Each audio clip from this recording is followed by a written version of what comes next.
Dans toutes les populations du monde, on parle de l'intelligence du cœur. Quantité d'expressions, d'ailleurs, existent sur notre organe cardiaque. Il a le cœur sur la main, c'est quelqu'un qui a du cœur, j'ai mal au cœur, elle a bon cœur, il a un cœur d'artichaut, etc. On parle de l'intelligence du cœur, mais pas seulement au niveau émotionnel, car notre cœur n'est pas réduit seulement à une pompe, il s'y trouve une intelligence. Alors l'outil que je vais aborder avec vous aujourd'hui est très simple, et il peut vous apporter énormément au niveau de la gestion de votre stress. Il peut changer une partie de votre personnalité, faisant de vous une personne non plus stressée, mais zen. Et puis, il peut aussi vous programmer afin de surmonter des situations éprouvantes à venir. Avant, on pensait que l'intelligence se situait dans le cœur.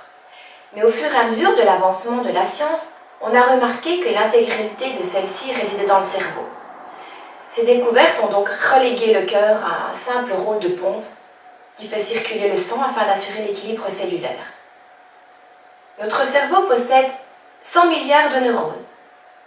Certes, mais saviez-vous que notre cœur en possède aussi 40 000 ? Oui, notre cœur possède 40 000 neurones. Aujourd'hui donc, notre cœur n'a plus seulement une fonction de pompe, comme un autre muscle, mais il a aussi une fonction qui a un lien avec notre système neurologique. Il faut savoir que notre système nerveux est divisé en deux parties. Il y a le système nerveux autonome parasympathique et le système nerveux autonome sympathique. Quand c'est notre système sympathique qui est stimulé, tout s'accélère. On fabriquera de la dopamine, de l'adrénaline, du cortisol, etc. Par contre, si c'est notre système parasympathique qui est stimulé, tout va se ralentir. On fabriquera de la sérotonine, de l'acétylcholine, de la noradrénaline, de la DHEA, etc. Notre fréquence cardiaque peut être étudiée grâce à un électrocardiogramme qui peut ainsi nous informer sur sa variabilité de fréquence. Si c'est le système nerveux autonome sympathique qui est stimulé, on va fabriquer notamment, comme je l'ai dit précédemment, le cortisol, qui est appelé l'hormone de stress. Alors, à des doses très petites, le cortisol est bon, car c'est grâce à lui, par exemple, qu'on peut sortir du sommeil paradoxal le matin pour nous éveiller. Par contre, sachez que 5 minutes de colère forte vont mener 5 heures de fragilité de notre biologie totale. Le système immunitaire de notre organisme devra diminuer l'afflux et le trop-plein de cortisol présent dans notre organisme et qui constitue un véritable poison. Et puisque notre système immunitaire est occupé à cette tâche, il ne pourra plus être disponible pour défendre notre organisme contre les bactéries et microbes en tout genre. Mais il faut savoir que même si nous ne sommes plus face à la situation qui a provoqué notre colère, nous restons néanmoins à fleur de peau, et toujours dans un état très négatif, et ce pendant 5 heures. Notre chimie de stress est toujours intrinsèquement présente. Alors si par contre c'est notre système nerveux autonome parasympathique qui est stimulé, on fabriquera de la sérotonine et de la DHEA, l'hormone de la jeunesse. Dans notre corps, vous l'aurez compris, on dispose de tout et ce contraire. Tout est une question d'équilibre et la DHEA va contrebalancer l'afflux excessif de cortisol. Où cela devient intéressant, c'est que respirer d'une certaine façon va nous permettre de reprendre plus rapidement le contrôle de cette variabilité de fréquence cardiaque. En effet, quand nous sommes en colère, notre électrocardiogramme est en dents de scie. Et grâce à la technique de la cohérence cardiaque, nous allons pouvoir changer ce tracé pour que celui-ci devienne sinusoïdal, comme quand on fabrique de la DHEA. Donc pour faire chuter rapidement la production de cortisol, il faudra fabriquer rapidement de la DHEA. Alors comment faire ? En respirant autrement. Je vous explique.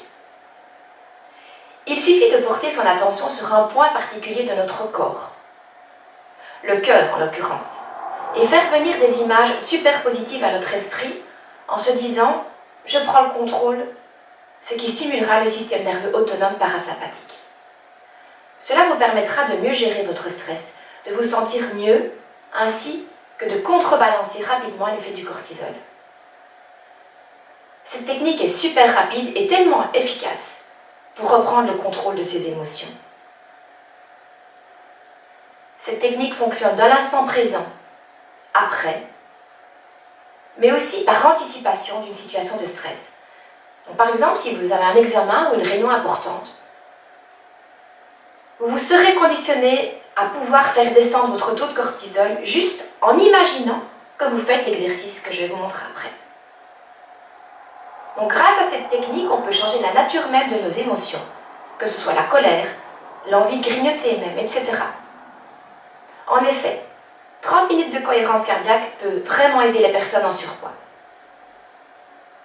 Alors, de manière concrète, comment fait-on? On imagine que l'air entre par le cœur. On inspire et elle ressort par l'estomac. Donc on inspire par le cœur et l'air ressort par l'estomac. On mobilise la conscience organique. J'inspire sur 5 temps par le nez et puis j'expire sur 5 temps par la bouche. Le mouvement doit être fluide et lent. Il ne faut surtout pas bloquer la respiration ni être à bout de souffle. Pensez à la courbe sinusoïdale. Je respire normalement. Ensuite, on rajoute des pensées positives d'amour, de gratitude, de joie. Le but est de remplir votre conscience d'images vraiment positives. Donc le modèle est basé sur 3, 6, 5, 365.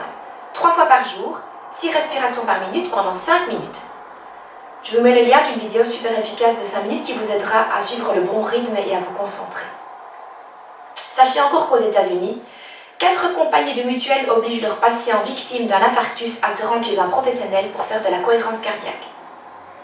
Cet outil doit devenir votre meilleur ami pour calmer votre stress au quotidien, réguler votre appétit, éviter les grignotages, éradiquer l'angoisse, penser positif plus souvent, acquérir un cœur solide qui fonctionnera convenablement.